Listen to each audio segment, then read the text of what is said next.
ಇವತ್ತಿನ ಕಂಪ್ಲೇಂಟ್ ಏನು ವಿಚಾರಣೆ ಬಂದಿರಲ್ಲ ಆ ಕಂಪ್ಲೇಂಟ್ ಅಲ್ಲಿ ಒಂದು ಹೆಸರನ್ನ ಉಲ್ಲೇಖ ಮಾಡಿದ್ದಾರೆ ಮೇಡಮ್, ಕುಮಾರಸ್ವಾಮಿ ಮತ್ತೆ ನಿಖಿಲ್ ಅವರ ಹೆಸರು. ನಿಮಗೆ ಅವರು ಪರಿಚಯ ಸರ್? ಈ ವಿಷಯವಾಗಿ ಕುಮಾರಸ್ವಾಮಿ ಅವರೇ ಒಂದು ಮಾತು ಹೇಳಿದ್ದಾರೆ. ನನಗೆ ಅನಿತಾ ಕುಮಾರಸ್ವಾಮಿ ಅವರಾಗಲಿ ನಿಖಿಲ್ ಕುಮಾರಸ್ವಾಮಿ ಅವರಾಗಲಿ ನಾನು ಮೀಡಿಯಾಗಳಲ್ಲಿ ಪೇಪರ್ನಲ್ಲಿ ನೋಡಿರೋದು ಬಿಟ್ಟರೆ ಇದುವರೆಗೂ ನಾನು ಅವ್ರನ್ನ ಡೈರೆಕ್ಟಾಗಿ ನೋಡೇ ಇಲ್ಲ. ಮತ್ತು ನಾನು ಈ ಹಿಂದೆನೂ ಯಾವುದೇ ರಾಜಕಾರಣಿಗಳ ಹೆಸರನ್ನ ನಾನು ಎಲ್ಲೂ ಬಳಸಿಲ್ಲ, ಈಗಲೂ ಬಳಸಿಲ್ಲ, ಮುಂದೆನೂ ಬಳಸಲ್ಲ. ಮಳವಳ್ಳಿಯ ಮಾಜಿ ಶಾಸಕರು ಒಂದು ಗಂಭೀರವಾದಂಥ ಆರೋಪ ಮಾಡ್ತಾರೆ. ಏನು ಇವರಿಗೆ ನರೇಂದ್ರ ಸ್ವಾಮಿ ಅವರು ಯಾರು ಸರ್? ಮಳವಳ್ಳಿ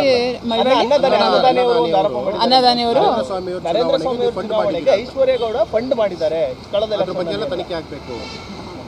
ಈಗ ನರೇಂದ್ರ ಸ್ವಾಮಿ ಅವರು ನಮಗೆ ಈ ಸರಿ MLA ಆದಮೇಲೆ ನಮ್ಮ ಮನೇಲಿ ಒಂದು ಫಂಕ್ಷನ್ ಮಾಡಿದಾಗ ನಮ್ಮ ಅಣ್ಣ ಅವ್ರನ್ನ ಇನ್ವೈಟ್ ಮಾಡಿದ್ದಾರೆ. ಅವರು ಆ ಫಂಕ್ಷನ್ಗೆ ಬಂದೋಗಿದ್ದಾರೆ ಅಷ್ಟೇ. ನಾನು ಎಲ್ರಿಗೂ ಎಲೆಕ್ಷನ್ಗೆ ಫಂಡ್ ಮಾಡ್ತಿದ್ದೀನಿ, ಅಷ್ಟೊಂದೆಲ್ಲ ದುಡ್ಡಿದ್ದಿದ್ರೆ ನನಗೆ MLA ಆಗೋ ಆಸೆ ಇದ್ದಿದ್ರೆ ನಾನೇ ಎಲೆಕ್ಷನ್ ನಿಂತ್ಕೋತಾ ಇದ್ದೆ. ಯಾರಿಗೋ ಹೋಗ್ಬಿಟ್ಟು ಫಂಡ್ ಕೊಟ್ಬಿಟ್ಟು ನೀವು ನಿಂತ್ಕೊಳ್ಳಿ ಅಂತ ಹೇಳ್ತಾ ಇರಲಿಲ್ಲ. ಅವರ ನಮ್ಮ ಮಧ್ಯೆ ಗೊತ್ತಿರೋದು ನನಗೆ ಅಷ್ಟೇ ವಿಷಯ. ಇನ್ನು ಅಂದಾನಿಯವ್ರು ಯಾಕೆ ಈ ಥರ ಮಾತಾಡಿದ್ರು ಅಂತ ನನಗೆ ಗೊತ್ತಿಲ್ಲ. ಯಾಕಂದರೆ ಅಂದಾನಿಯವರೇ ನನಗೆ 2012ರಿಂದನೂ ಪರಿಚಯ ಇದ್ದಾರೆ ನನಗೆ. ಮತ್ತು ಫಂಕ್ಷನ್ಗೆ ಬರೀ ಕಾಂಗ್ರೆಸ್ ಅವ್ರು ಬಂದಿರೋದ್ರ ಬಗ್ಗೆ ಮಾತ್ರ ಮಾತಾಡ್ತಾ ಇದ್ದಾರೆ. JDS ಅವ್ರು ಬಂದಿರೋದು ಯಾಕೆ ಮಾತಾಡ್ತಾ ಇಲ್ಲ?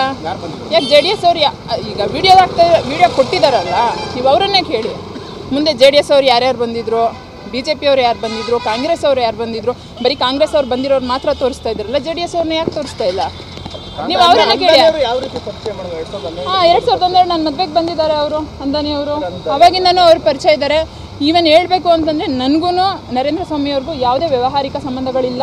ಅವರು ಫಂಕ್ಷನ್ಗೆ ನಮ್ಮ ಅಣ್ಣ ಕರೆದಿದ್ದಾರೆ, ಅವ್ರು ಬಂದೋಗಿದ್ದಾರೆ ಅಷ್ಟೇ. ಅದು ಬಿಟ್ಟರೆ ಆ ವ್ಯಕ್ತಿಗೂ ನಮಗೂ ಯಾವುದೇ ಪರಿಚಯ ಇಲ್ಲ.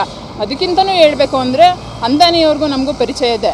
ಅವರು ಇವಾಗ ಏನು ಹೇಳಿದ್ರು ಅಂದರೆ ಸರ್, ಅವರು ಫಂಡಿಂಗ್ ಬಗ್ಗೆ ನನಗೆ ಅವ್ರಿಗೆ ಮಧ್ಯ ಅಂದರೆ ಅಂದಾನಿಯವ್ರಿಗೂ ನಮಗೆ ಮಧ್ಯನೇ ವ್ಯಾವಹಾರಿಕ ಸಂಬಂಧ ಇದೆ. ಅವ್ರು ಯಾಕೆ ತೆಗೆದುಬಿಟ್ಟು ಇವ್ರಿಗೆ ಹೇಳಿದ್ದಾರೆ? ಅದು ಅವರೇ ಬಂದು ಕೇಳಲಿ. ಅವ್ರು ಇವಾಗ ಎಷ್ಟು ವರ್ಷ ಆಗಿದೆ? ಈಗ ಅದನ್ನೇ ಹೇಳ್ತಾ ಇರೋದು. ಅವರು ನಾನು ನೋಡೇ ಇಲ್ಲ ಅಂತ ಹೇಳ್ತಿದಾರಲ್ವ. ಅವ್ರಿಗೆ 40 ವರ್ಷ ವಯಸ್ಸಾಗಿದ್ಯಾ ಇನ್ನೂ ಇಲ್ವೋ ನನಗೆ ಗೊತ್ತಿಲ್ಲ. ಮೇ ಬಿ ಆಗೋಗಿದೆ ಅಂತ ಅನ್ನಿಸ್ತಾ ಇದೆ. ಅವಾಗ ಬರೋ ಅರಳು ಮರಳು ಇವೆಲ್ಲೋ ಇವಾಗಲೇ ಬಂದಿರಬೇಕೇನೋ ಅವ್ರಿಗೆ, ನನಗೆ ಗೊತ್ತಿಲ್ಲ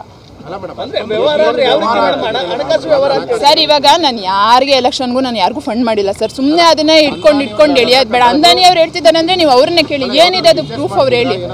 ಬಿಸ್ನೆಸ್ ಎಲ್ಲ ಅದೆಲ್ಲ ಏನಿಲ್ಲ. ನಮ್ಮ ಅವರ ಮಧ್ಯೆ ವ್ಯಾವಹಾರಿಕ ಸಂಬಂಧ ಒಂದ್ಸರಿ ಆಗಿದೆ, ಬಟ್ ಅವರು ಅದನ್ನು ಮರ್ತಿದ್ದಾರೆ. ನಾನು ಯಾರು ಅಂತಲೂ ಮೇ ಬಿ ಅವ್ರು ಮರ್ತೋಗಿರ್ಬೋದು. ಯಾಕಂದರೆ ಅವ್ರ ಜೊತೆಗಿರ್ತಾರಲ್ಲ, ಏನು ಹೇಳ್ತಾರೆ ಅವರ ಏನೋ ಸಹಚರರು ಅವ್ರುಗಳೆಲ್ಲರೂ ಇರ್ತಾರಲ್ವಾ, ಅವ್ರನ್ನ ಒಳ್ಳೆಯವ್ರನ್ನ ಇಟ್ಕೊಳಕ್ಕೆ ಹೇಳಿ. ಅವ್ರಿಗೆ ಕ್ರಿಮಿನಲ್ಗಳು 420ಗಳನ್ನ ಜೊತೆಗಿಟ್ಕೊಂಡ್ರೆ ಅವ್ರು ಇದೇ ರಾಂಗ್ ಇನ್ಫಾರ್ಮೇಷನ್ನೇ ಕೊಡೋದು ಎಲ್ಲರಿಗೂ. ಅವ್ರು ರಾಂಗ್ ಇನ್ಫಾರ್ಮೇಷನ್ ಕೊಟ್ಟಿದ್ದಾರೆ, ಇವರು ಅದ್ರ ತಕ್ಕಂಗೆ ಮಾತಾಡಿದ್ದಾರೆ ಅಷ್ಟೇ.